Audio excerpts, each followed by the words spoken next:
And we're back. And we left off at the end of question 14, which was the female as a carrier for sex-linked color blindness. So we were talking about how she has one affected X and one normal X. Because this represents her homologous pair for her 23rd chromosomes, the sex chromosomes, they will split in meiosis. And so half the gametes will get the affected X, half her eggs will get the normal X, and so there's a 50% chance that either one of these would be inherited. So the answer is 50%. Right, moving on to question 14.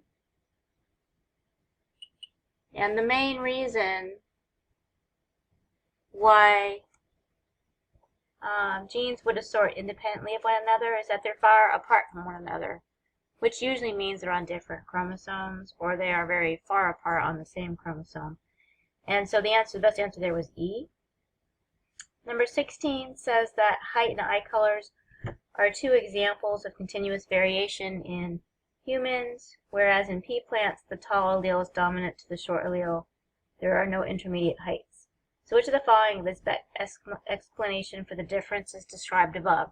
So in humans, we have many heights, anywhere from, let's say, 4 feet all the way to 7 feet, 5. We're all different heights. And the reason is that we have multiple genes that influence height, whereas pea plants just have one gene.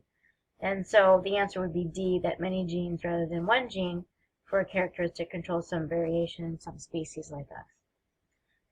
Number 17 says that children born in areas where proper nutrition is not available to them do not always realize their full growth potential. These children have the genes for normal growth of bones. Which of the following statements can best explain this?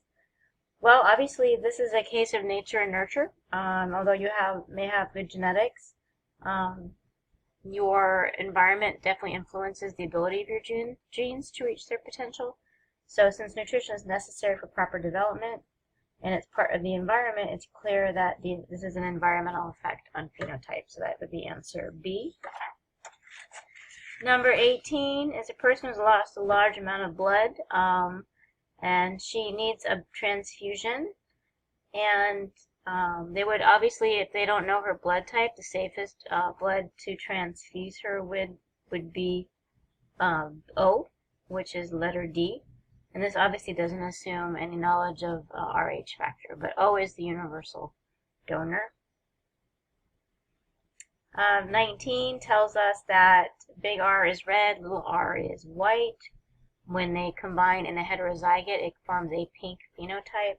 So that would be an example of incomplete dominance B. And then 20 is, why would a genetic counselor need to know how to construct a human pedigree? And the answer is obviously the A, that the counselor needs to provide individuals and potential parents with the probabilities of inheriting particular diseases. So that's what a genetic counselor does. It counsels people on potential issues with their offspring. All right, so the last little thing that I wanted to go over with you really quickly was in the problem set I gave you last week. Questions 5, 6, and 7 were dealing with information from chapter 15. So I wanted to make sure that you can do these problems. So number 5 says that hemophilia is both recessive and sex-linked. And again, we're going to always assume on the X chromosome rather than the Y, unless the problem were to tell you otherwise. It says a normal woman whose father was hemophiliac. So if I'm the normal woman, I know that I have to have at least one normal X to be phenotypically normal. But if my father was hemophiliac with an affected X, then that has to be the X that I inherited from him. So that means I'm a carrier. And I am married to a normal man, so he looks like that. And it wants to know the probability of daughters being hemophiliac carriers, sons being hemophiliac or carriers. So for this one, we have to get our gametes. We do this in a very traditional Mendelian genetics way. These represent homologous pairs, so I'm going to split them up. So half the female eggs are normal, half the female eggs are affected. All of the male's X's are normal, and his Y is normal. We cross.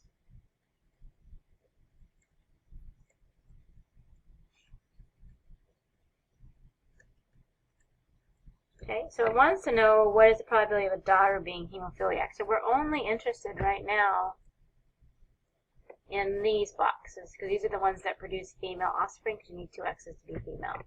This one is phenotypically normal. This one is a carrier. So the chance of producing a hemophiliac daughter is 0. The chance of producing a hemophiliac carrier daughter would be 50%. That's 50% of the daughters. The son being hemophiliac, if the son is born, the chance of him being a hemophiliac is 50%. Right here. And son being carrier would be 0. That's a kind of a trick question because sons can't be carriers. They're either normal or they have the disease. Only females can be carriers because they have 2 X's.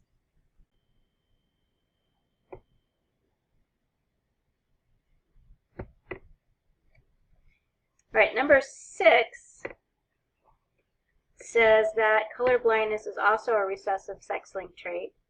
A colorblind man marries a woman with normal vision whose father was colorblind.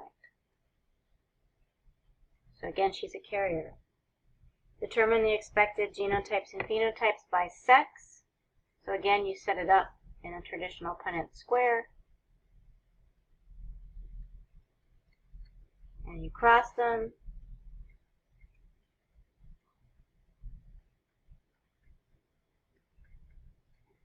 And then you look at them again by sex. So in this case, my females are over here. And so what do I have? I have a carrier female and an affected female. I have no normal females in this case, so carrier and affected. And for males, I have normal and affected. So 50% of my females are carriers. 50% of them would be have hemophilia, or sorry, have color blindness. And half my male children would be normal, half of them would be colorblind.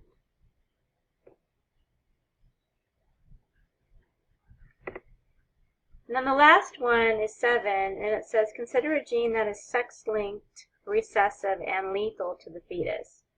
A normal man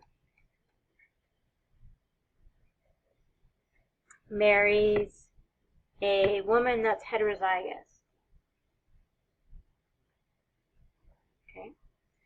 What would be the predicted sex ratio of their children? Okay, so again, we just use a traditional Punnett square. I have my male. I put my female down. And I cross.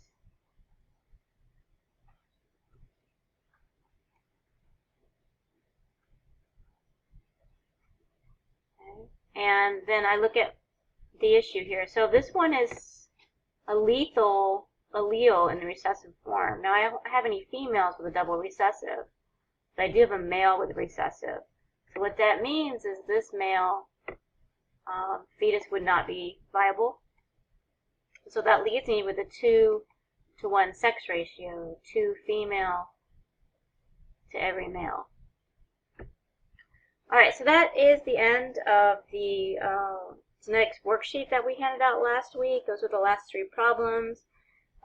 If you need any additional information or help with any problems, just send me a message or stop by my office tomorrow. Otherwise, your test is still on schedule for class on Wednesday.